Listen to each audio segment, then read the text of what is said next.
Halo teman-teman, selamat datang di channel saya. Pada kesempatan kali ini kita akan coba belajar tentang Docker fundamental. Sebelum itu perkenalan dulu ya. Jadi perkenalkan, nama saya Rahadian. Saya rakyat biasa yang kebetulan setiap hari bekerja sebagai Cloud dan DevOps Engineer. Nah, nantinya kalau teman-teman ingin menghubungi saya, ada beberapa cara. Salah satunya yaitu melalui Telegram. Karena saya sendiri juga cukup aktif menggunakan Telegram. Nah, sebelum mulai nanti pastikan teman-teman paham beberapa hal terlebih dahulu, agar dapat mengikuti materi ini, jauh lebih baik. Yang pertama, teman-teman pastikan paham perintah-perintah dasar di Linux. Jadi kalau teman-teman main Linux itu kan ada banyak ya perintah-perintah dasar seperti echo, cat, cd, ls, dan lain sebagainya. Yang kedua adalah pastikan teman-teman paham tentang konsep virtual machine ya, atau VM. Jadi pastikan teman-teman paham VM itu apa, cara kerjanya gimana, dan cara bikinnya kayak gimana. Kalau teman-teman sudah paham materi ini, mari kita bahas tentang masalah yang kita hadapi ketika kita menggunakan VM sebagai untuk menjalankan aplikasi kita di dalamnya gitu ya.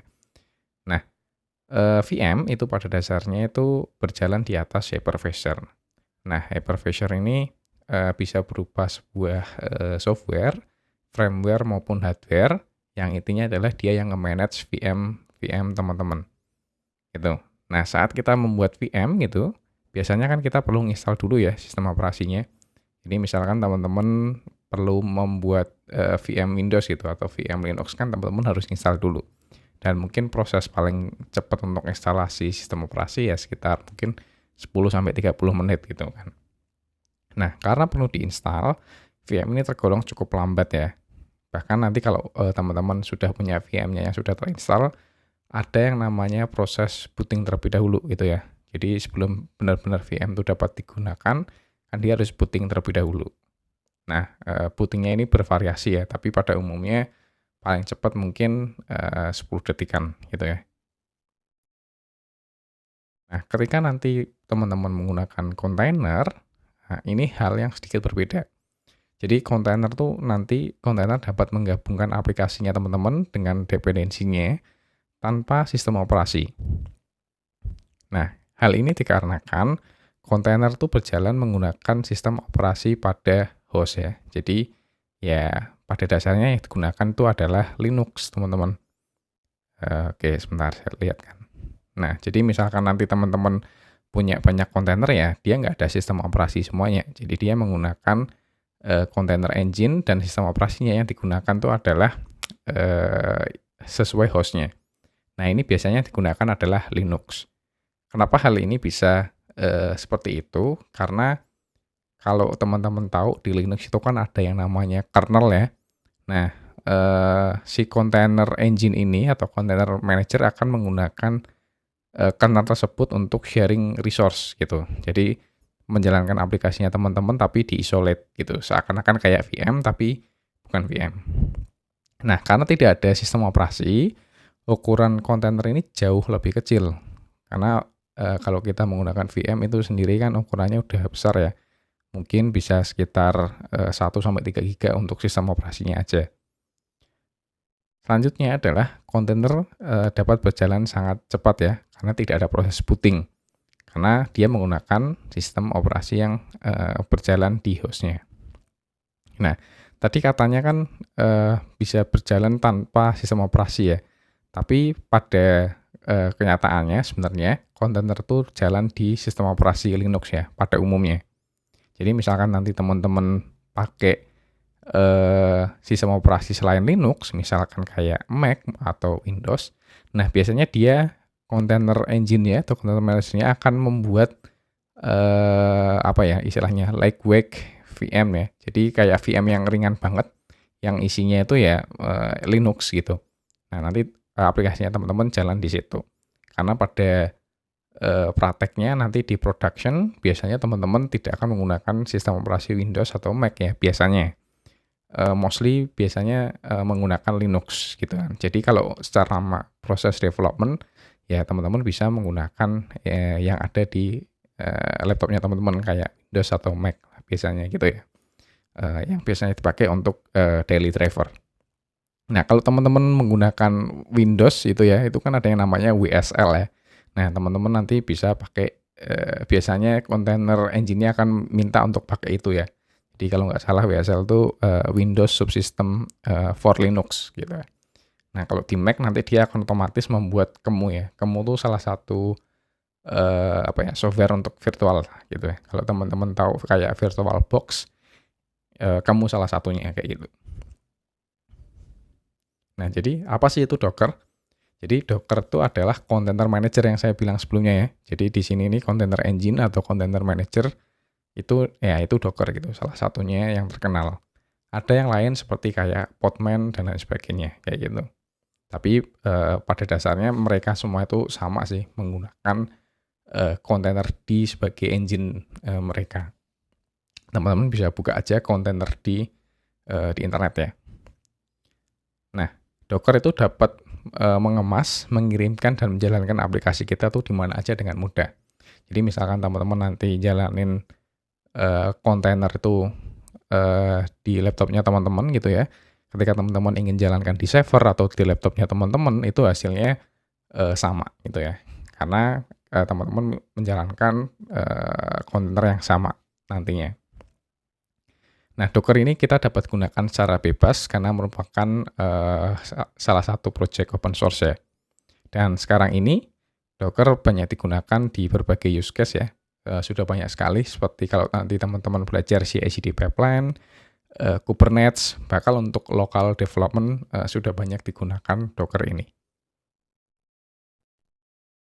Agar teman-teman lebih terbayang penggunaan kontainer, mari kita coba simulasikan dengan kasus yang sederhana.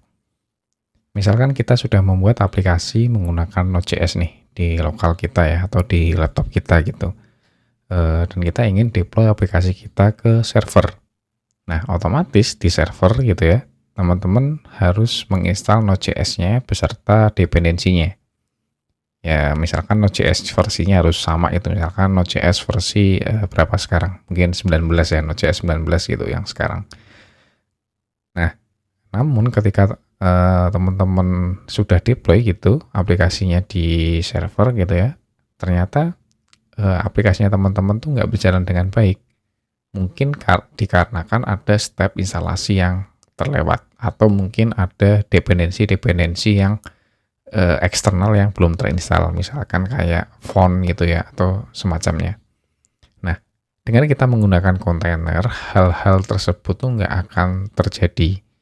Hal ini dikarenakan ketika teman-teman menjalankan aplikasi di lokal, sudah dikemas dengan kontainer gitu, dan berjalan dengan baik, maka nanti ya kontainer itu akan berjalan baik juga dimanapun gitu ya, dimanapun tuh bisa aja di server yang akan teman-teman deploy gitu, atau sesama rekan teman-teman developer yang lagi nyoba gitu ya.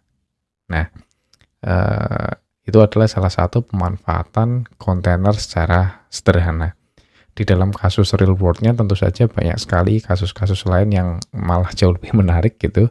Apalagi nanti mungkin ketika teman-teman sudah menggunakan distributed system ya, kayak Kubernetes gitu. Nah, itu kan gimana teman-teman bisa scaling aplikasinya teman-teman dengan cepat ya, scaling up ataupun scaling down gitu. Nah, itu adalah salah satu kuncinya adalah di kontainer juga gitu. Tapi untuk kasus sederhananya bisa seperti ini gitu. Atau mungkin ada kasus lain, misalkan di server sudah ada aplikasi Node.js yang jalan gitu dengan versi yang lama, misalkan Node.js versi 10 gitu. Nah, aplikasinya teman-teman juga ingin deploy ke server nih, katakanlah misalkan. Tapi aplikasinya teman-teman pakai Node.js versi terbaru gitu. Sekarang 19 gitu kalau nggak salah. Nah, otomatis ya teman-teman harus nginstal 2 Node.js gitu. Dan ini agak tricky ya, apalagi misalkan aplikasinya yang versi lama masih berjalan juga gitu, apalagi di production gitu katakanlah.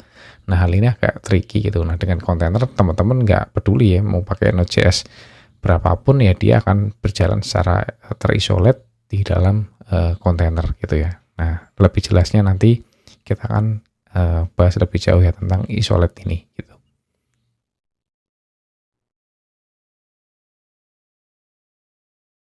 Selanjutnya kita akan bahas tentang arsitektur Docker. Nah, kalau dilihat secara gambaran besar, arsitektur Docker itu kurang lebih seperti ini ya. Ada Docker client, Docker host, yang di dalamnya ada daemon, container image, dan nanti ada yang namanya registry. Nah, kita coba bahas satu-satu agar teman-teman paham apa gunanya masing-masing ini. Yang pertama adalah Docker client dan Docker daemon ya. Nah, jadi Docker itu menggunakan arsitektur client server ya. Jadi ada client, ada server. Nah, secara default, Docker client dan Docker daemon itu berjalan di sistem yang sama. Jadi nanti kalau teman-teman menginstal Docker, ya nanti di dalamnya otomatis sudah ada Docker client-nya dan sudah ada di Docker daemon-nya ya, sebagai istilahnya kayak sebagai servernya. Dan Docker client ini berkomunikasi dengan Docker daemon menggunakan REST API. Jadi kalau teman-teman dari mungkin backend engineer itu ya, mungkin udah familiar dengan REST API ini. Yang terakhir adalah Docker daemon akan melakukan pengelolaan ya, image, container, network, dan volume. Nah, apa itu image, apa itu network, apa itu volume, nantinya kita akan bahas.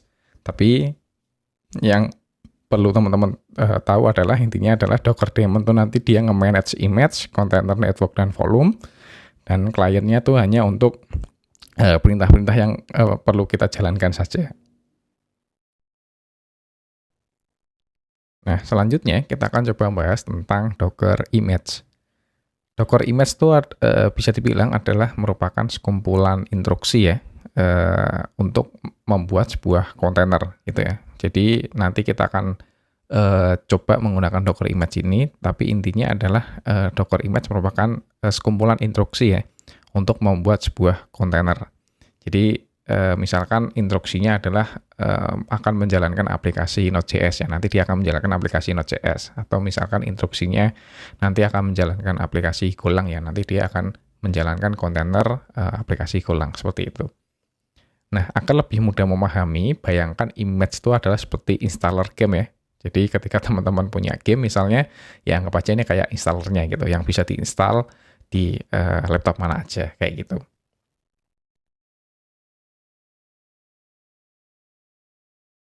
Selanjutnya, kita akan bahas tentang Docker container ya. Sebenarnya ini tadi udah kita singgung ya, tapi kalau kita bahas lagi, nah kontainer ini itu dibuat dari sebuah image sebenarnya. Nah, makanya kita bayangkan nih, jika misalkan image itu di sebuah installer game, ya maka kontainer itu adalah game yang sudah berhasil teman-teman install gitu ya. Teman-teman misalkan main CSGO gitu ya, atau PUBG yang versi desktop gitu ya, itu ya anggap aja itu seperti kayak kontainer kayak gitu. Nah, ketika teman-teman menjalankan kontainer, maka kontainer itu secara default akan terisolasi dari host maupun kontainer lainnya. Maksudnya apa? Maksudnya gini, misalkan teman-teman nanti bikin beberapa kontainer ya. Misalkan kontainer aplikasi Node.js, ada kontainer aplikasi Golang, kontainer aplikasi PHP. Nah, by default mereka ini tidak akan bisa saling komunikasi nih satu sama lain, karena mereka terisolasi. Nah, nanti ada mekanisasinya agar mereka bisa berkomunikasi satu dengan yang lainnya, atau bahkan kita di level host itu ya, di komputer nanti bisa mengakses port yang berjalan di dalam kontainer. Nah, hal itu nanti ada mekanisasinya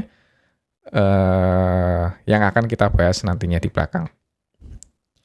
Nah, kita dapat mengontrol isolasi tersebut ya, seperti jaringan dan storage. Jadi pada umumnya yang perlu kita kontrol tuh jaringan dan storage-nya. Maksudnya jaringan tuh ya nanti komunikasi antar kontainer ini atau penyimpanan storage ya. Jadi gimana caranya biar data teman-teman yang sifatnya persisten itu nggak hilang. Nah, selanjutnya ada yang namanya Docker Registry. Nah, registry itu merupakan tempat menyimpan image ya. Jadi kalau teman-teman download games tadi misalkan, ya teman-teman kan perlu download dulu gamesnya ya. Nah, itu anggap aja Google Drive-nya lah gitu ibaratnya, kayak gitu. Nah, jadi kan teman-teman perlu download image itu terlebih dahulu gitu ya. Kalau laptopnya teman-teman baru bisa dijalankan jadi kontainer kayak gitu. Nah, registry itu ada dua tipe, private dan public ya. Jadi dari namanya aja udah kelihatan, private tuh ya pasti nanti butuh semacam autentikasi agar teman-teman bisa download image-nya. Dan ada yang sifatnya public, jadi ya teman-teman bebas bisa download kapanpun tanpa autentikasi. Nah, ada banyak sebenarnya beberapa kontainer registry, beberapa di antaranya adalah Docker Hub. Nah, nanti ini yang kita akan gunakan. Ada juga Docker Container Registry, ini miliknya Google ya, GCP. Ada juga namanya Amazon Elastic Container Registry ya, atau ECR. Nah, teman-teman terserah bisa pakai mana aja, tapi untuk public registry biasanya yang terkenal adalah Docker Hub, dan yang lainnya biasanya digunakan untuk private. Walaupun untuk public juga bisa, tapi biasanya case-nya adalah digunakan untuk private ya, kalau yang selain Docker Hub.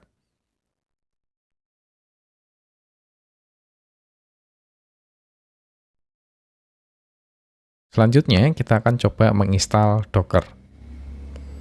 Nah, sebelum teman-teman menginstal Docker, pastikan teman-teman perlu download dulu ya Docker-nya. Nah, teman bisa akses langsung aja situsnya di docker.com. Nah, nanti ada beberapa pilihan sistem operasi nih yang disupport oleh Docker, seperti Windows, Mac, dan Linux gitu ya. Jadi kalau kita lihat, ya seperti ini websitenya ya. Teman-teman bisa download, di sini ada pilihan untuk MacBook. Kebetulan saya pakai MacBook. Teman-teman bisa download di sistem operasi lain yang teman-teman pakai ya, seperti Windows dan Linux. Nah, khusus untuk Mac nanti akan ada dua pilihan nih. Teman-teman bisa pilih untuk yang Intel chip ataupun Apple chip gitu ya. Jadi kalau teman-teman nanti laptopnya pakai yang MacBook yang Apple chip ya, M1 atau M2, teman-teman bisa download yang ini biar performanya jauh lebih bagus karena native tanpa divirtualisasikan oleh MacBook-nya. Yang terakhir adalah khusus untuk pengguna Windows, disarankan menggunakan WSL2 ya sebagai backend dari Docker. Jadi nanti teman-teman akan ada beberapa step tambahan gitu saat setelah menginstal Docker ya, yaitu menggunakan WSL dengan Docker-nya. Biar nanti berjalan dengan mulus dan baik ya Docker-nya. Oke. Nah, kalau teman-teman sudah download dan sudah install, nantinya teman-teman bisa cek nih, apakah Docker-nya sudah berjalan atau belum. Nah, kebetulan di tempat saya belum saya jalanin Docker-nya, nah teman-teman bisa buka aja nih Docker-nya. Kita tunggu sebentar. Nah, kalau teman-teman nanti pakai Windows maupun Mac, nanti dia ada Docker desktop-nya. Dan kalau untuk Linux biasanya dia nggak ada Docker desktop-nya ya, dia langsung di command line. Nah, untuk mengecek, teman-teman bisa buka terminal, gitu. Nah, teman-teman bisa ketikkan nih, misalkan Docker version. Nah, kalau udah keluar seperti ini, berarti Docker teman-teman sudah berhasil berjalan ya. Atau yang lainnya adalah Docker info ya, jadi bisa melihat informasi dari Docker yang ada di komputer teman-teman ya. Seperti ini. Kalau dia sudah ada responnya, berarti Docker sudah berhasil jalan di komputernya teman-teman.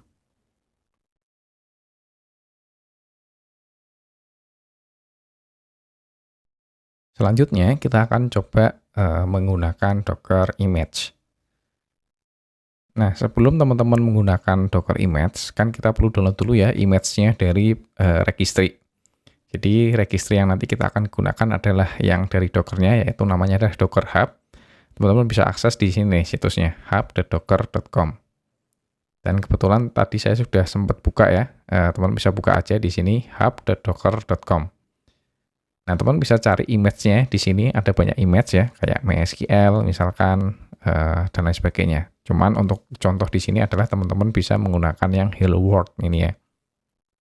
Nah, untuk mendownload image, nanti teman-teman akan menggunakan perintah yang namanya docker pull, nama image-nya, terus ada dipisahkan .2 dan tag-nya. Nah, kalau teman-teman tidak mendefinisikan tag, maka otomatis Docker akan mencari tag yang tipenya latest. Jadi, tag itu ada di sini nih, di tag. Nah, di sini ada nih yang latest dan tag-tag yang lainnya ya, seperti kayak nano server dan lain sebagainya. Ya, kita coba ya. Teman-teman bisa tulis atau copy dari yang ada di sini yang sudah disediakan.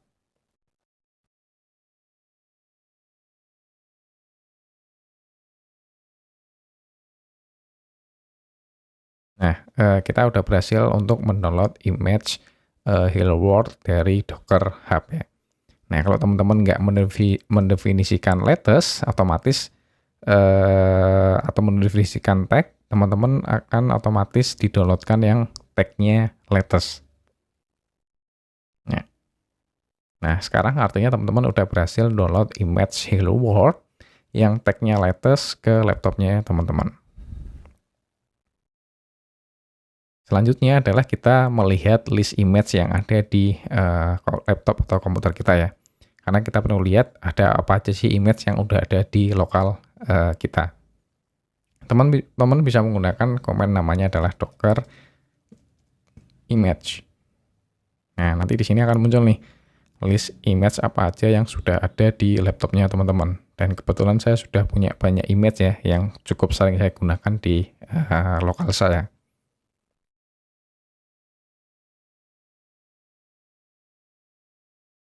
Selanjutnya adalah menghapus image. Kita perlu menghapus image yang ada di lokal kita kalau memang ya image-image itu sudah tidak digunakan lagi ya. Karena kan agak lumayan ukuran size-nya kalau misalkan image-nya itu ada banyak image yang teman-teman nggak gunakan gitu ya.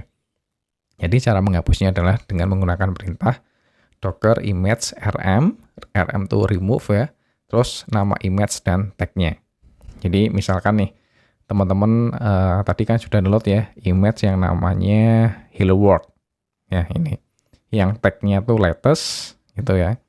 Nah teman-teman pengen menghapus image ini gitu, karena mungkin saya nggak kepake nih image ini gitu ya.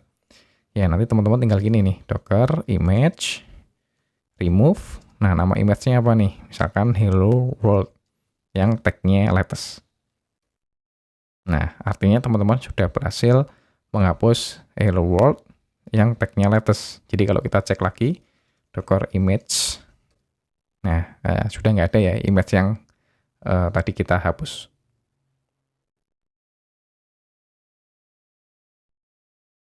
Selanjutnya, kita akan coba belajar gimana cara menjalankan kontainer di laptop kita ya. Nah, ketika kita menjalankan kontainer dan image-nya itu belum ada di lokal kita, maka Docker akan otomatis mendownload-nya terlebih dahulu. Jadi misalkan teman-teman pengen menjalankan image yang nama image-nya itu adalah Nginx dan tag-nya Alpine. Kalau image-nya teman-teman sebelumnya belum download ya, dengan Docker pull, ya dia akan otomatis mendownload terlebih dahulu. Seperti itu. Nah, untuk menjalankan kontainer, teman-teman dapat menggunakan perintah docker run main d itu artinya adalah daemon, artinya kita pengen jalankan di background nih kontainernya. Lalu diikuti dengan image dan tag-nya. Nah, kita coba ya. Kita akan coba menjalankan kontainer Nginx Alpine di background. Nah, teman-teman bisa gunakan seperti ini komennya. Docker run main d Nginx Alpine. Nah, kalau sudah ada respon seperti ini, artinya kontainernya teman-teman sudah berhasil dijalankan ya, menggunakan main d artinya di belakang sebagai background ya, proses background di belakang. Selanjutnya kita akan coba lihat nih list kontainer yang berjalan di lokal kita ya. Nah, cara menggunakannya adalah menggunakan perintah docker container ls atau docker ps ya. Ini sama aja. Hasilnya akan sama. Nah, untuk melihat kontainer termasuk yang sedang berhenti, dapat menambahkan option main a.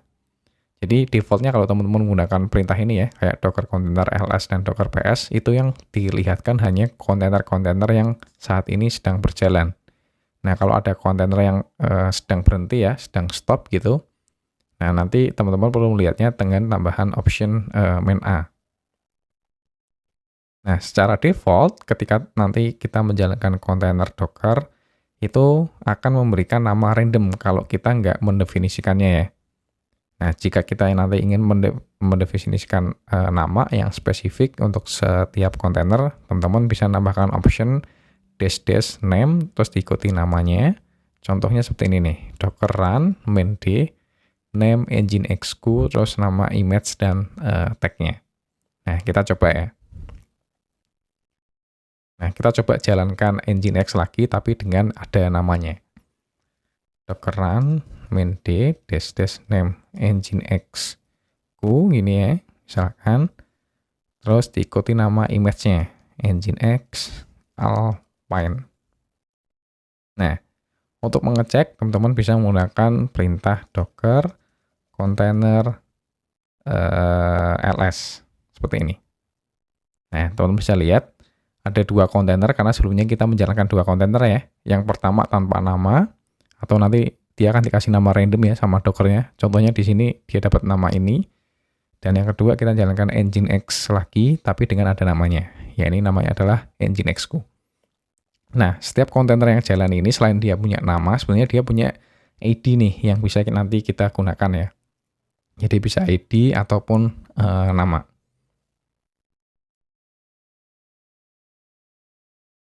Selanjutnya, kita akan coba lihat log yang ada di dalam kontainer.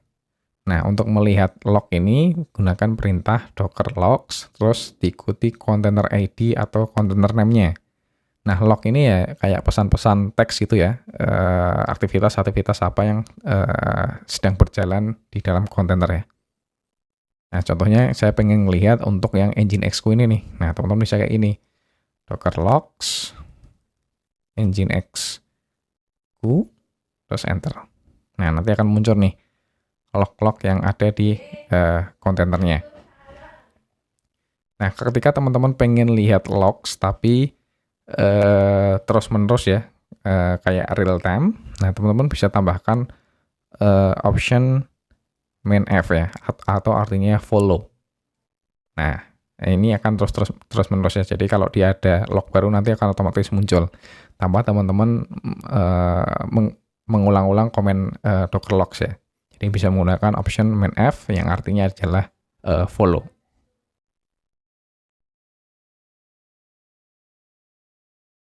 Nah, sekarang kita akan coba menghentikan kontainer ya.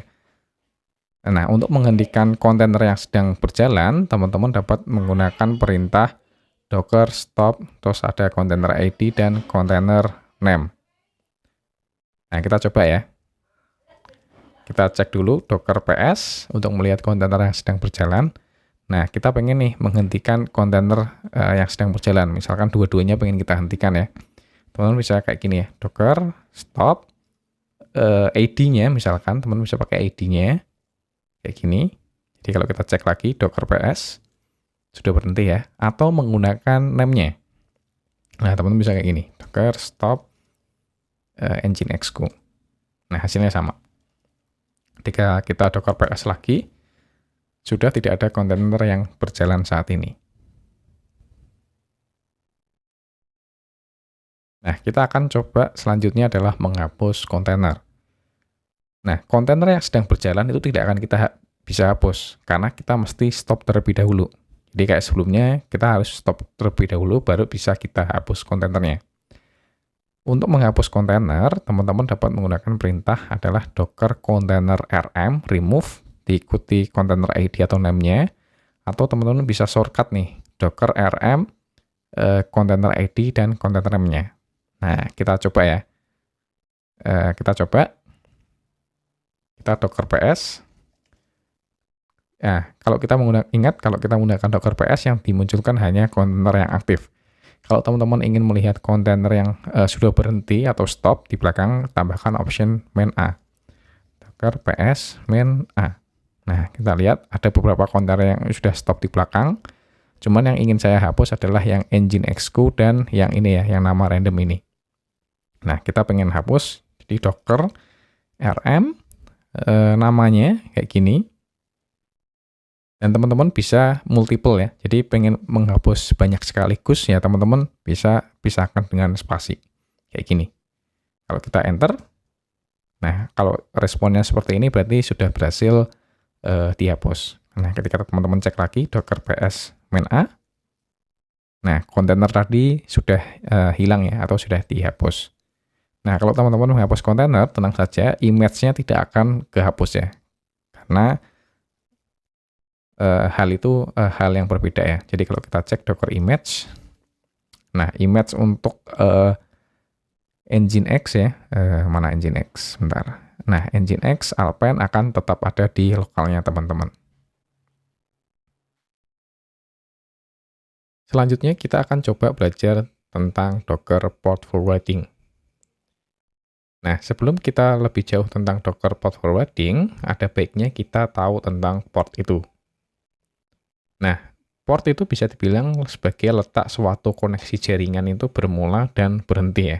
Jadi setiap aplikasi biasanya itu berjalan di port tertentu. Ketika dia ingin diakses dari aplikasi lain, contohnya misalkan teman-teman mengakses facebook.com. Nah, ketika teman-teman mengakses facebook.com, sebenarnya secara tidak langsung teman-teman tuh mengakses di port 443 ya, atau itu adalah port untuk HTTPS. Contoh lainnya adalah misalkan teman-teman menggunakan MySQL ya. Nah, biasanya MySQL tuh default portnya kalau tidak salah 3306. Nah, itu adalah suatu port. Nah, di dalam suatu host, itu kita tidak bisa menjalankan port yang sama. Jadi, misalkan nih, teman-teman jalanin aplikasi Node.js, jalan di port 3000 misalkan, dan teman-teman jalankan aplikasi PHP misalkan. Nah, aplikasi PHP-nya ketika teman-teman jalankan di port 3000, nah itu tidak akan bisa gitu, karena port 3000-nya sudah dipakai aplikasi Node.js gitu. Nah, sekarang kita akan bahas tentang container port. Kita dapat menjalankan banyak kontainer dengan port yang sama. Nah, tadi katanya nggak bisa, Mas. Ya, hal ini berbeda. Hal ini karena dikarenakan kontainer default-nya terisolasi, seperti yang saya bilang sebelumnya ya. Jadi, karena dia tidak bisa komunikasi dengan yang lain dan tidak bisa diekspos ke host, makanya kita bisa menjalankan kontainer dengan port yang sama, selama dia belum ke expose ya. Masih di dalam ranah kontainer itu sendiri. Dan secara default kita tidak bisa mengakses nih port yang berjalan di dalam kontainer gitu. Nah, misalkan teman-teman jalankan Nginx gitu ya. Nginx itu kan salah satu web server ya, dan defaultnya dia jalan di port HTTP. HTTP itu di port 80. Nah, kita tidak akan bisa tuh ngakses di lokal kita atau laptop kita port 80 gitu, karena portnya belum ke expose. Nah, di Docker mempunyai fitur namanya adalah port forwarding. Nah, jadi fitur ini adalah untuk meneruskan koneksi dari suatu port container ke port yang di host, yang dinamakan adalah port forwarding. Nah, port yang akan di-forward ke host itu tidak akan bisa sama nih. Kembali lagi ke konsep port yang awal, karena itu akan tabrakan gitu. Jadi kalau saya gambarkan secara sederhana, mungkin kayak gini nih. Misalkan teman-teman tadi jalankan Nginx itu ada 3 kontainer ya, dan semua Nginx itu jalan di port 80. Itu tidak akan masalah di sini, di dalam kontainernya. Tapi ketika teman-teman ingin expose keluar, agar bisa diakses di hostnya, nah itu nggak akan bisa. Jadi teman-teman harus menggunakan port yang berbeda gitu ya. Jadi misalkan teman-teman pakai Nginx 1, port yang diekspos tuh ke port 8080 misalkan. Dan Nginx kedua kita misalkan expose ke port 8081 seperti itu. Nah, untuk melakukan port forwarding itu caranya cukup mudah ya, yaitu dengan teman-teman menambahkan option main-p terus diikuti dengan host port, maksudnya port yang akan teman-teman expose ke laptopnya teman-teman, diikuti dengan container port. Contohnya kita ingin menjalankan kontainer Nginx ya tadi. Nah, secara default kan Nginx di port 80 tuh. Nah, makanya perintah yang bisa kita lakukan seperti ini nih. Docker run main d di daemon di belakang. Kita kasih nama Nginx 1, main p, kita akan expose nih ke port 8080 di laptop kita gitu ya. Dari port 80 di dalam kontainernya si Nginx. Oke, kita coba ya seperti ini. Nah, teman-teman bisa kayak gini. Docker run main d, misalkan name Nginx 1 misalkan. Nah, terus seperti ini ya. Main p 8080 terus di port counternya adalah 80. Nah, kita enter, terus kita cek lagi ya, docker ps kontainernya sudah jalan. Nah, teman-teman bisa lihat nih, kita akan bisa mengakses port 8080 dan akan diteruskan ke port 80 di dalam kontainernya. Oke, sekarang kita bisa coba ya. Nah, misalkan teman-teman akses localhost 8080. Nah, teman-teman sudah berhasil mengakses service yang ada di dalam kontainer. Misalkan nih, teman-teman mau jalanin lagi nih, misalkan sama Nginx Alpine, cuman Nginx, kita kasih nama Nginx 2, misalkan, terus di port 8081. Nah, ketika teman-teman akses localhost 8081, sama, kita bisa mengakses port tersebut. Jadi cukup simple ya. Jadi nanti misalkan teman-teman ingin jalanin misalkan MySQL gitu dalam bentuk kontainer, nah teman-teman bisa expose portnya ke hostnya teman-teman biar teman-teman bisa akses.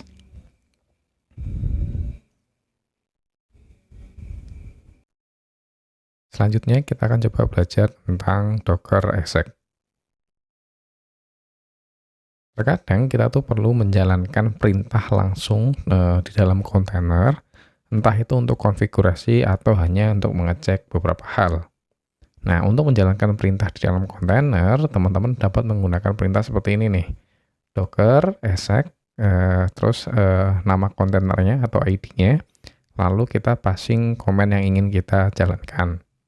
Contohnya di sini misalkan saya punya Nginx 1 gitu ya, kontainer yang sedang berjalan, lalu saya kirimkan komen ls main lah, yang artinya saya pengen lihat list file yang ada di active path sekarang di dalam kontainer. Nah, ya kita langsung coba aja ya.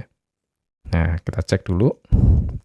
Sekarang saya punya dua kontainer yang sedang berjalan ya, cuman saya pengen menjalankan komen untuk Nginx 1. Jadi teman-teman bisa kayak gini nih, docker exec, nama kontainernya, terus kita ngapain nih, misalkan ls main lah. Nah, ini adalah file-file yang ada di dalam kontainernya ya, teman-teman bisa lihat. Atau teman-teman bisa jalankan komen lain, misalkan UMI misalkan. Oh, oke. Di dalam situ nggak ada ya, kayaknya komen UMI. Oke, kita coba komen yang lain, misalkan PPT. Nah, sekarang dalam kontainer itu ternyata di dalam path root gitu ya. Cukup simpel ya teman-teman. Nah, Docker exec ini punya juga yang namanya adalah interactive shell. Nah, ketika kita jika menggunakan perintah exec, seperti sebelumnya itu akan sedikit repot ya kalau kita teman-teman pengen menjalankan banyak perintah gitu ya. Nah, lebih baik teman-teman menggunakan interactive shell ini nih. Nah, nanti caranya teman-teman tinggal tambahkan option main IP. ini maksudnya adalah interaktif ya. T-nya itu adalah TTY atau ya terminal kayak gitu. Kontainer lalu diikutin dengan shell yang ada di dalam kontainernya. Nah, kebetulan kita pakai image-nya tuh basisnya Alpine ya. Alpine tuh shell-nya tuh adalah SH ini, gitu ya. Jadi kita coba praktekkan aja kayak gini nih. Docker exec Nginx 1. Nah, kita pas shell-nya. Oh, sorry, kita kurang main IP. Nah, kita seakan-akan masuk ke dalam kontainernya gitu ya. Kalau teman-teman nge-remote SSH, nah itu kayak semacam kayak gitu tuh. Nah, di sini teman-teman bisa melakukan banyak hal terserah gitu kan. Teman-teman bisa melakukan konfigurasi dan lain sebagainya. Seperti itu. Teman bisa ngecek isi-isi file yang ada di sini, misalkan teman-teman lihat isinya dan lain sebagainya. Selanjutnya kita akan belajar tentang Docker Stats. Nah, dikarenakan kontainer itu menggunakan resource dari host atau bisa dibilang tuh sharing resource gitu ya. Nah, terkadang itu kita perlu ngecek nih berapa banyak sih konsumsi CPU dan memori dari setiap kontainer yang sedang berjalan. Nah, nantinya kalau teman-teman pengen ngecek gitu ya, teman-teman dapat menggunakan perintah docker container stats atau docker stats gitu ya. Nah, nanti teman-teman bisa ngeliat nih kayak CPU, memori, terus networknya kayak gitu. Berapa sih penggunaannya kayak gitu. Ini kalau teman-teman di Windows tuh kayak Windows Text Manager gitu ya. Nah, semacam kayak gitu. Nah, kita praktekkan ya, kita coba. Saya keluar dulu dari kontainernya. Clear.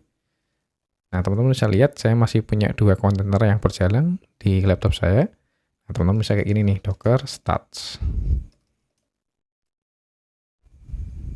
Nah, nanti kelihatan nih.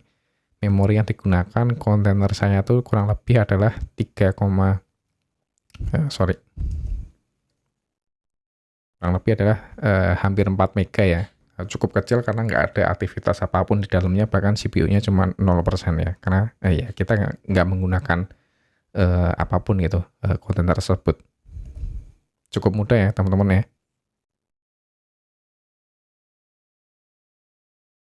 Selanjutnya kita akan belajar tentang passing environment variable ke dalam kontainer kita. Nah, environment variable ini digunakan agar konfigurasi aplikasi kita tuh bisa dinamis. Contohnya misalkan teman-teman melakukan konfigurasi aplikasi teman-teman gitu, misalkan Laravel, teman-teman bisa config kayak database-nya, IP database-nya, script key-nya itu melalui environment variable. Hal ini ya karena biar aplikasi teman-teman bisa dinamis gitu ya.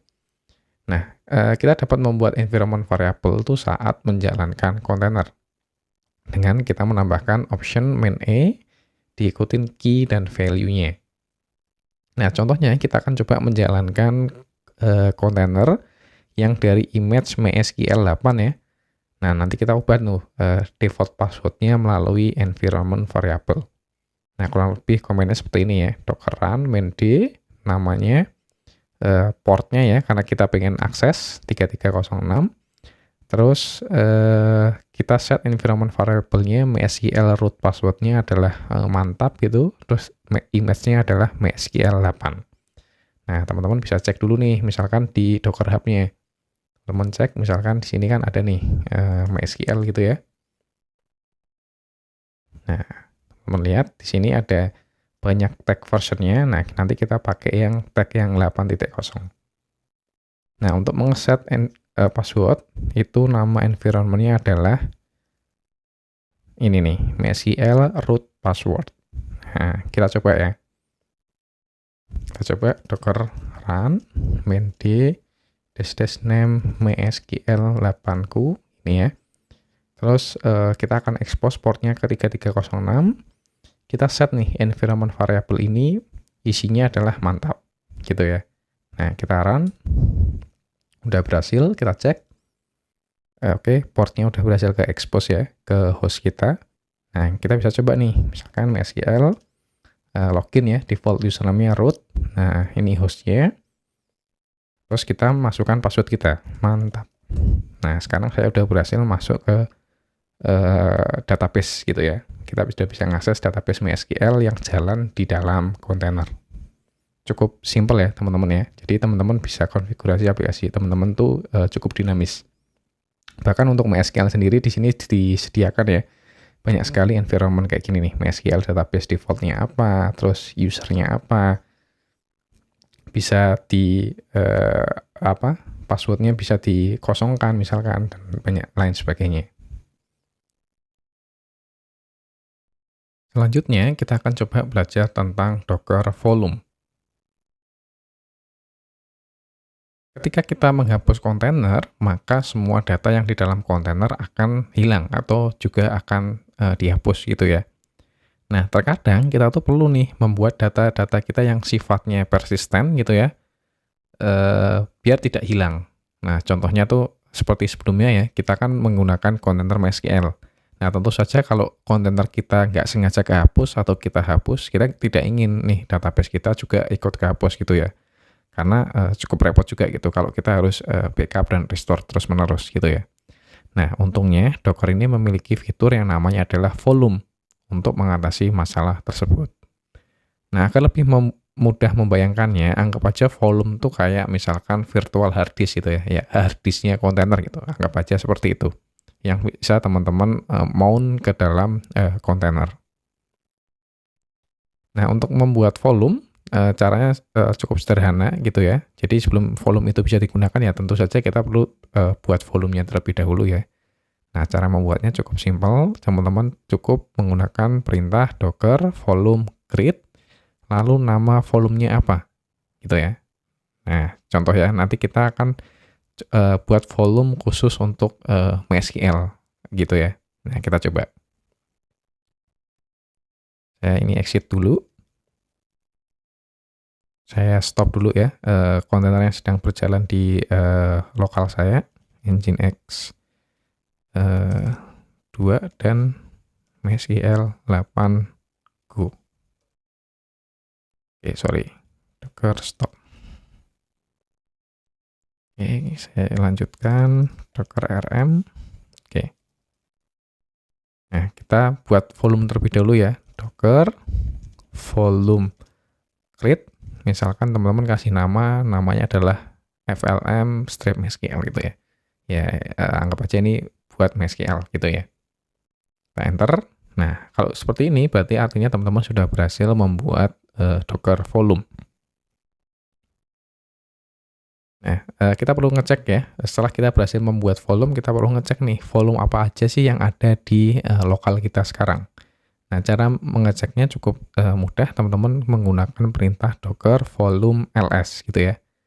Nah, teman-teman bisa cek di sini docker volume ls. Nah, di sini saya punya beberapa volume ya. Salah satunya yang sudah saya buat sebelumnya gitu ya, volume MySQL kayak gitu. Nah, sekarang kita akan coba nih gunakan volume kita untuk kontainer kita gitu ya. Nah, cara menggunakan volume ini cukup mudah. Teman-teman nanti tinggal passing aja min v gitu ya, maksudnya itu volume gitu ya, nama volumenya, lalu kontainer path-nya. Nah, saat membuat si kontainer ini gitu ya. Jadi contohnya misalkan nih kita membuat kontainer MySQL lagi gitu ya. Nah, kita akan min v volume, kita masukkan nama volume yang kita buat. Nah, kita harus tahu nih MySQL itu nyimpen filenya di mana. Nah, teman-teman bisa cek lagi nih, misalkan di situs officialnya ya, di Docker. Kalau tidak salah di sini nih. Nah, MySQL tuh nyimpen datanya di var lib MySQL gitu ya. Nah, teman-teman bisa lihat kayak gini. Nah, nanti teman-teman bisa kasih password atau enggak kayak gitu ya. Nah, kita coba ya.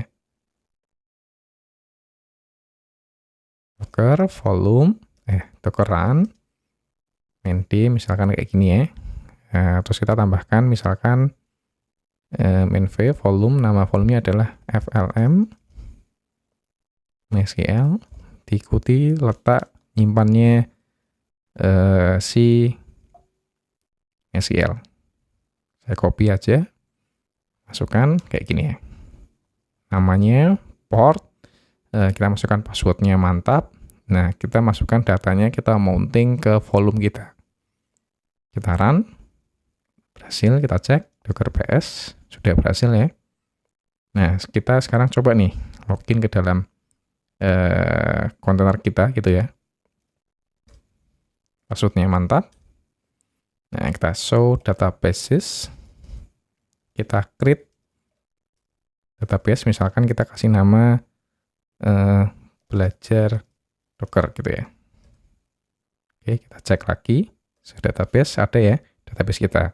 Nah, sekarang kita akan coba nih, hapus kontainer MySQL kita. Apakah data kita akan ikut terhapus atau enggak gitu ya. Kita coba cek. Kita stop dulu. Docker stop MySQL 8ku. Lalu saya pengen hapus nih kontainer kita. Docker rm MySQL 8ku. Nah, seharusnya kan data kita hilang gitu ya, karena kontainer kita hilang. Nah, sekarang kita coba jalankan lagi nih kontainer kita. Dengan mengarah ke volume yang sama gitu ya. Kita enter. Nah, ketika saya coba masuk ke dalam kontainer lagi, kita show databases. Nah, teman-teman lihat, database saya tidak akan hilang, karena data saya itu disimpan di dalam Docker volume. Docker volume ls. Nah, dia disimpan di dalam sini, gitu. Cukup simpel ya, teman-teman ya. Nah, ini contoh yang tadi kita lakukan. Nah, oke. Selanjutnya kita akan coba menghapus volume. Nah, untuk menghapus volume juga sama kayak sebelumnya kalau teman-teman menghapus kontainer gitu. Nah, volume ini nggak bisa dihapus kalau dia sedang digunakan sama si kontainer. Jadi teman-teman perlu menghapus kontainernya terlebih dahulu, baru menghapus volumenya. Nah, oke, kita coba ya. Docker ps, kita stop dulu. Lalu kita hapus. Ini, nah baru deh kita remove volume kita, volume MySQL. Nah, kalau kita cek lagi, docker volume ls, volume kita sudah hilang gitu ya. Cukup simpel untuk menghapus sebuah volume. Nah, selanjutnya docker volume tuh ada yang namanya adalah bin mons. Jadi bin mons ini merupakan fitur volume versi lama ya, dari awal Docker itu ada. Nah, sekarang ini lebih disarankan untuk teman-teman menggunakan volume yang sebelumnya tanpa bin mons. Namun fitur ini tuh masih sering ya, cukup digunakan sampai sekarang. Bahkan saya sendiri cukup sering menggunakan ini untuk mainan-mainan ya, atau keperluan di production juga. Nah, ketika kita menggunakan bin mons, kita tuh tidak perlu membuat volume seperti sebelumnya. Jadi kan teman-teman sebelumnya kan itu ya, docker volume create nama volumenya gitu kan. Nah, ini teman-teman nggak perlu. Hal ini dikarenakan kita hanya butuh folder gitu ya di host kita sebagai tempat volume kita gitu ya. Jadi penggantinya itu adalah folder yang ada di host kita. Nah, cara menggunakannya juga sama gitu ya. Jadi main v path-nya, kalau sebelumnya kan main v nama volumenya ya. Nah, sekarang path dari host di laptop kita, baru path di kontainernya gitu ya. Dan ini menggunakan absolute path gitu ya. Nah, kita coba praktekkan.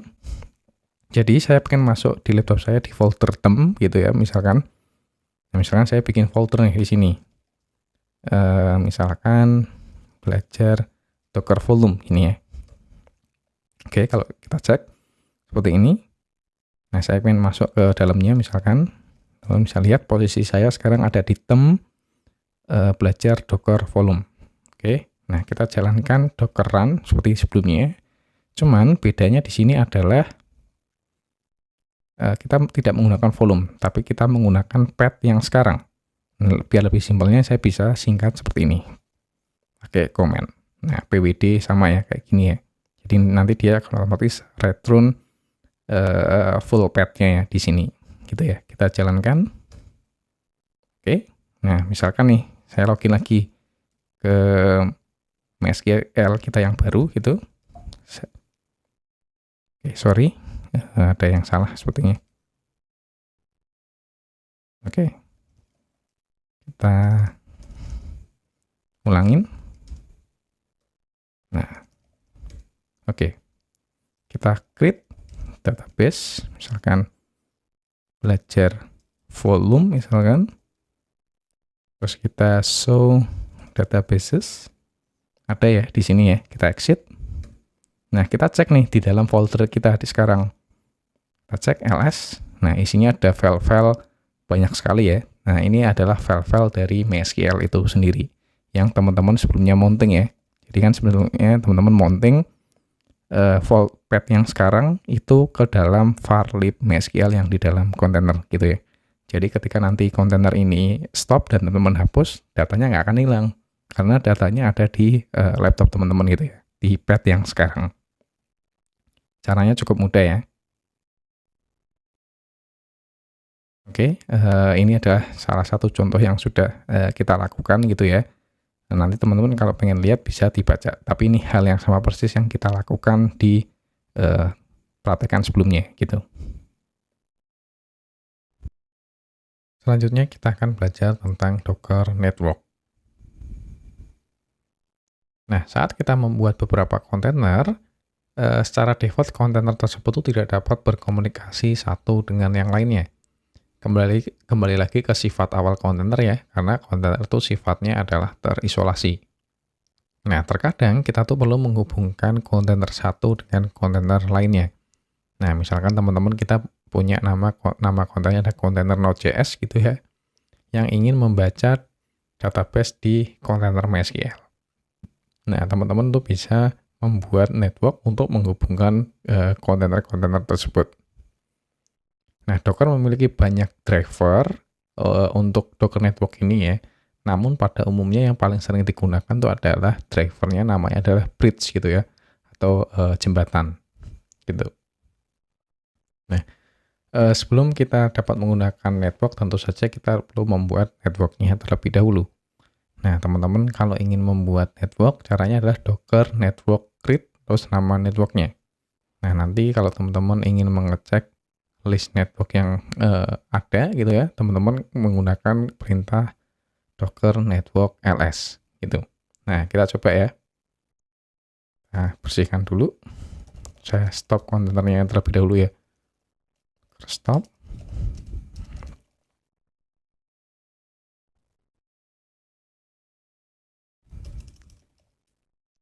Oke.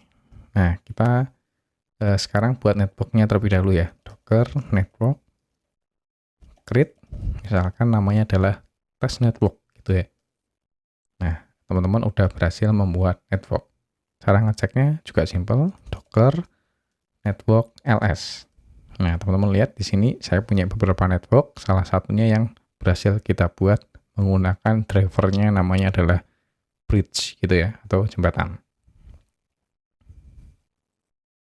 Nah, sekarang kita akan coba nih menghubungkan kontainer satu dengan kontainer lainnya gitu ya. Nah, cara menghubungkannya cukup simpel. Saat teman-teman ketika teman-teman membuat sebuah kontainer, itu bisa passing option namanya adalah dash network, lalu namanya gitu ya, nama networknya. Tapi ketika kontainer teman-teman sudah terlanjur berjalan gitu ya, nah teman-teman dapat menggunakan perintah seperti ini nih, docker network connect, nama networknya lalu kontainernya gitu ya. Nah, agar lebih mudah dipahami, kita akan coba praktek saja menggunakan Nginx Alpine dan Alpine yang latest gitu ya. Nah, kita coba ya hubungkan dengan network kita yang namanya adalah test network. Kita clear, docker run, md, misalkan name nginxku gitu ya. Kayak gini. Untuk saat ini saya tidak pengen expose portnya ke host saya. Lalu saya ingin menggunakan network namanya adalah test network. Sesuai yang kita buat sebelumnya ya, sama seperti ini. Nah, kita bisa menggunakan tambahan komen -rm ya. Artinya adalah nanti ketika kontainer ini di stop, dia akan otomatis dihapus. Nah, ini cocok untuk kalau kita sedang main-main seperti ini ya. rm atau remove gitu ya. Nah, kita jalankan. Namanya adalah Nginx 1. Oke, kita cek. Oke, berhasil berjalan ya. Lalu kita akan jalankan namanya Alpine. Jadi ini salah satu Linux juga ya, yang ukurannya sangat kecil, di bawah 5 mega. Nah, teman bisa buat ya. Caranya sama persis, cuman teman-teman jangan lupa kasih tambah interaktif shell-nya ya, diaktifkan. Kita coba docker run, rm, md, name, alpine-ku kayak gini ya. Networknya adalah test network, main IT, terus Alpine. Teman-teman bisa pakai latest atau terserah pakai yang versi berapapun. Oke, nah kalau kita cek, udah berhasil. Nah, by default, kontainer ini dengan ini tuh tidak terhubung ya. Masih ingat ya, karena kontainer sifatnya adalah terisolasi. Nah, untuk menghubungkan kontainer ini, teman-teman dapat menggunakan command seperti ini, docker network connect, ini ya. Terus nama networknya diikutin dengan kontainernya. Nah, nama kontainernya ingin kita hubungkan ke network yang kita buat. Yang pertama adalah Nginx 1 misalkan. Kita masukkan. Oke, sorry. Oh, oke, sorry. Nah, tadi kan kita ternyata sebelumnya udah inject ya networknya saat kita run. Jadi kita nggak perlu konekin lagi nih. Cuman nanti kalau teman-teman ternyata belum gitu ya, nah teman-teman bisa kayak gini nih komennya kurang lebih. Nah, ini kan karena kita tadi udah masukin saat kontainer itu dijalankan di awal gitu ya. Nah, sekarang kita masuk ya ke dalam kontainer si Alpine-nya, kita install dulu nih curl gitu ya. Curl ini untuk semacam HTTP client ya di terminal gitu. Nah, kita coba masuk ke dalam Alpine, docker exec main IT gini ya. Sorry. Nah, bin exe. Oke, kita install apk add curl. Kita tunggu sebentar. Oke, udah selesai. Nah, selanjutnya kita akan mencoba mengakses web server yang ada di kontainer sebelahnya gitu ya. Masih ingat ya, kita kan menjalankan dua kontainer nih, Nginx 1 dan Alpine-ku gitu ya. Nah, Nginx 1 ini kebetulan adalah web server yang jalan di port 80 gitu. Nah, caranya adalah teman-teman ketikan kayak gini, curl http. Nah, biasanya teman-teman kalau ngakses kan kayak facebook.com dan lain sebagainya. Ya, hal ini sama. Cuman Docker tuh punya mekanisasi yang namanya adalah DNS gitu ya. Jadi kontainer yang jalan di network itu akan otomatis di pointing alamat IP-nya ke dalam sebuah DNS. Nah, nama DNS-nya itu adalah sesuai nama kontainernya. Nah, teman-teman bisa menggunakan ini sebagai DNS. Portnya adalah 80 gitu ya. Nah, kalau teman-teman bisa lihat, sekarang kita sudah berhasil memanggil Nginx yang ada di kontainer Nginx ini dari kontainer Alpine gitu ya, melalui network yang kita buat sebelumnya. Kurang lebih seperti ini. Nah, sekarang kita akan coba untuk menghapus network gitu ya. Nah, sama seperti sebelumnya, kalau network itu tidak akan bisa kita hapus kalau network itu masih dipakai. Nah, makanya kita perlu disconnectin dulu nih. Ibaratnya kabelnya itu perlu dicopot dulu gitu ya dari kontainernya. Nah, cara untuk mencabut network ini cukup mudah. Teman-teman tinggal masukkan saja perintah docker network disconnect, nama networknya, lalu kontainernya. Oke, nah untuk menghapusnya, teman-teman tinggal docker network remove, terus nama networknya. Oke, kita coba ya. Ini saya exit dulu. Docker ps, saya punya dua kontainer, saya akan disconnect dulu networknya nih. Docker network, ini. Disconnect, nama networknya, nama kontainernya. Lalu kita masukkan lagi namanya adalah Alpine-ku. Oke, udah semua. Nah, baru deh kita nanti bisa remove. Docker network, remove, namanya adalah test network. Kalau kita cek lagi, Docker network ls udah hilang gitu ya. Jadi cukup simpel ya tentang network di Docker ini. Selanjutnya, kita akan coba belajar tentang Docker inspect. Nah, terkadang kita tuh perlu melihat informasi detail dari sebuah image, kontainer maupun network. Contohnya, misalkan teman-teman ingin melihat kontainer X itu tuh terhubung di network mana aja sih gitu ya. Karena kita kan sebelumnya sudah belajar network juga ya. Nah, atau mungkin teman-teman pengen lihat nih, misalkan image yang dipakai kontainer ini, itu tuh image-nya tuh dibuat tanggal berapa sih gitu ya. Nah, untuk case-case seperti itu. Nah, teman-teman bisa dapat menggunakan inspect ini dengan perintah seperti ini nih, docker inspect, lalu diikutin yang pengen teman-teman cek itu apa, misalkan image, kontainer, atau network. Lalu diikutin lagi dengan ID atau nama resource-nya gitu ya. Nah, coba kita praktekkan. Di sini saya clear dulu, misalkan saya cek docker image misalkan. Nah, teman-teman bisa lihat saya kan punya banyak image ya di sini. Saya pengen lihat nih, Nginx Alpine ini dibuat tanggal berapa sih gitu ya. Nah, kita cek misalkan docker inspect image Nginx Alpine. Nah, di sini akan banyak sekali informasi-informasi ya. Salah satunya adalah tanggal pembuatan image-nya. Nah, teman-teman bisa lihat ini dibuat pada tanggal 10 ya, 10 Februari 2023. Seperti ini.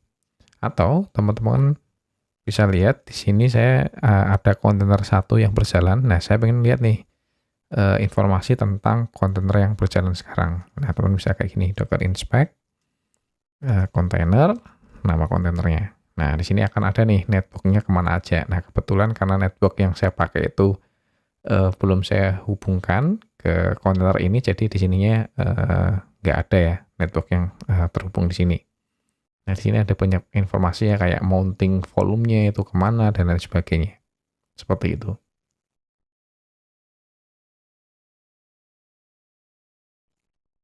Selanjutnya, kita akan coba belajar tentang limit CPU dan memori di kontainer. Nah, saat kita menjalankan kontainer, secara default itu tidak ada limitasi penggunaan CPU maupun memori.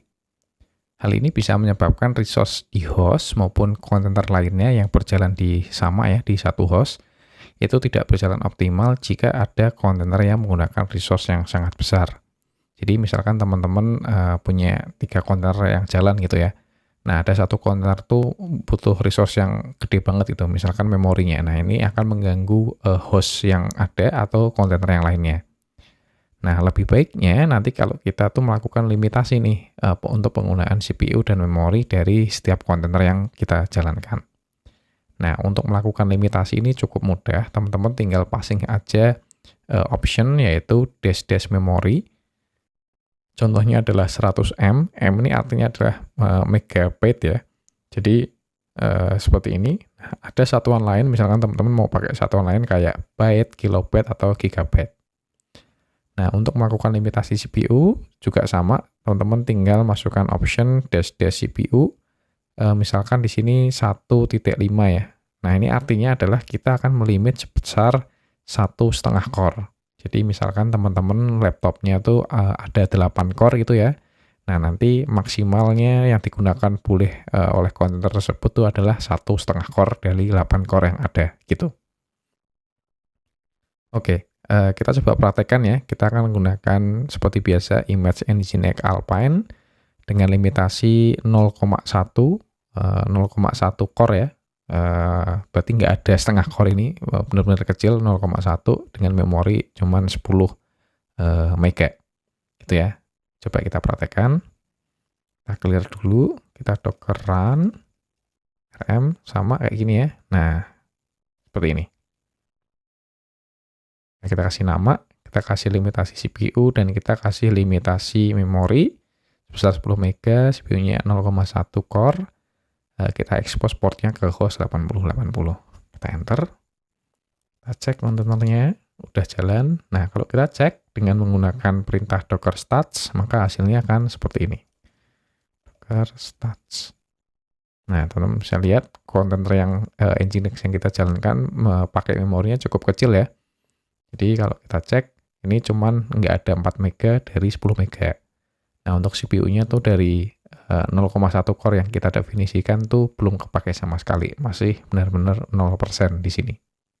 Jadi caranya cukup simpel ya untuk ngelimit resource kontainer kita agar tidak mengganggu kontainer lainnya ataupun resource yang ada di host gitu ya. Itu aja untuk materi tentang Docker fundamental kali ini. Nantinya saya akan upload materi-materi lainnya yang berkaitan tentang Cloud dan DevOps di channel ini. Jadi pastikan nanti teman-teman subscribe. Sekian dari saya, terima kasih.